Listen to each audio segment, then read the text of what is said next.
a simcha. It's a party. Okay.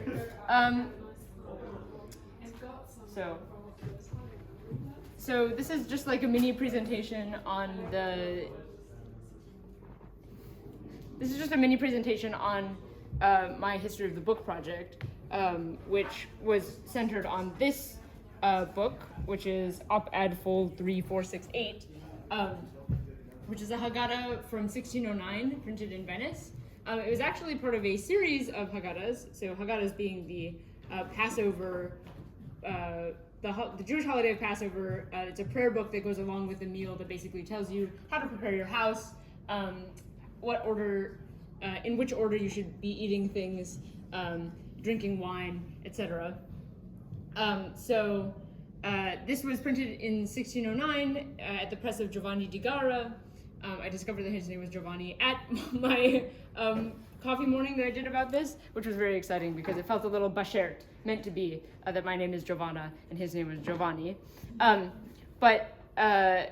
So this was part of a series for the Jewish communities of Venice. So there was one that was printed in Judeo-German, that is Yiddish. There's one printed in Judeo-Spanish, that is Ladino. And then there's one that's printed in Judeo-Italian, which we still call Judeo-Italian. But this one was printed in Yiddish and Hebrew. So I'll just turn here. You can see, once you get up here, you'll be able to see the middle of the page has the actual prayers in it. Those are in Hebrew. And then there are translations and also kind of like fun rhymes and things that happen in the columns on the sides in Yiddish. So I was looking at, primarily my goal was to look at the relationship between Yiddish and Hebrew and what the status is of the two languages, as you can tell from the layout of the page. But I was also interested in specifically looking at a book that has this special Yiddish typeface called Weiberteich, which you may be able to hear sounds like it means women's German, and it does, because a lot of women's prayer books called tchinas were printed in this little handwriting style typeface. So this typeface has been associated with Yiddish, it's been associated with women, it's been associated with these prayer books called tchinas, and they're a very easy visual way of distinguishing when there's something actually printed in the Yiddish language. So I took out this book from upstairs from the Weston reading room on the 5th floor, and as soon as I opened it, I knew this was going to be the book, because actually, if you get closer, perhaps eventually, you can see this is actually parchment.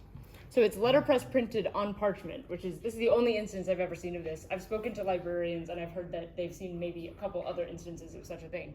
But it's very difficult to do, especially this beautifully, with this kind of nice layout, and you don't have the letters getting crumpled up or whatever. So it's super, super amazing. When I was looking at these books, I saw this book. So again, from 1609. This one is from 1663, I believe. I have to go back and check my notes. But it appeared to have the same woodcuts in it. So I thought, well, that's interesting. So I used Oxford Image Compare, which I encourage you to do also today, because it's on your phone and you could just do it. Take a picture of these woodcuts, overlay them, and see whether it looks the same. Spoiler alert, it does. I believe that one was also printed in Venice, although by a different press. I think this was a Sonsino press. Let's test my Hebrew. Venezia, yeah, so it's also in Venice. Per Lorenzo. 1663. Yeah. Oh, Bragadino. Sorry, this is the Bragadini press. Yeah, but I read a history book about Jewish printing in Italy that did say that these people interacted with each other. So the printing houses had a relationship.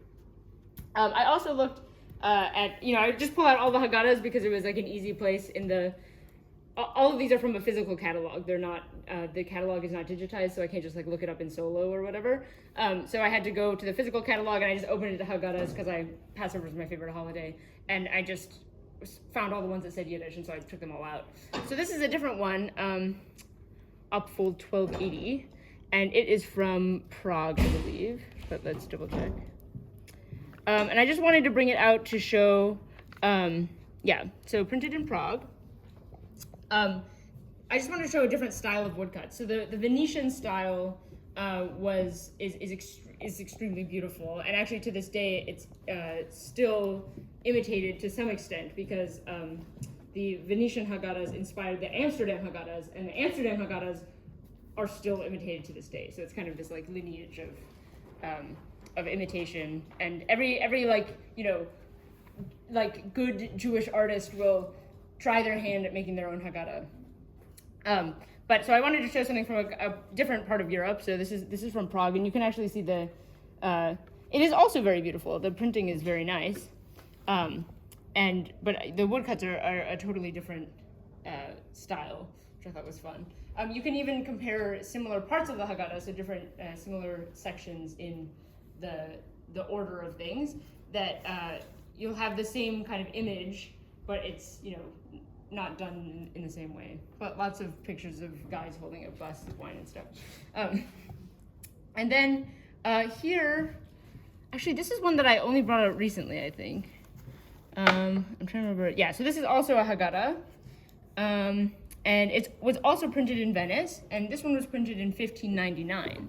The thing that I found quite interesting about this one, I thought, there's really not much Yiddish in it, but at the very beginning, they have the three communities' languages, and they have it at the top. So Loshen Loez, which is the language of Loez, which is the kind of Italian-speaking lands. Loshen Sephard, the language of the Sephardic Jews, so Ladino, and then Loshen Ashkenaz, the language of the people in Ashkenaz, the German-speaking lands, Yiddish. And they have them all next to each other, and they have them in 3 different typefaces, which kind of beautifully demonstrates the Sephardic script is now called rabbinic script or Rashi script, because a lot of commentaries in the Talmud, the Jewish book of laws, is kind of written out in that typeface, and that typeface has survived to this day. People are still using this Sephardic style handwriting script, type, whereas the Ashkenazic handwriting style has not been used really since the 1800s. So anyway, I just thought that was all fun and interesting. 4 Haggadot, just like the 4 questions, the 4 sons, the 4, there's another 4 cups of wine. There are lots of 4s in Passover. So have a look, enjoy. Happy to answer any questions also.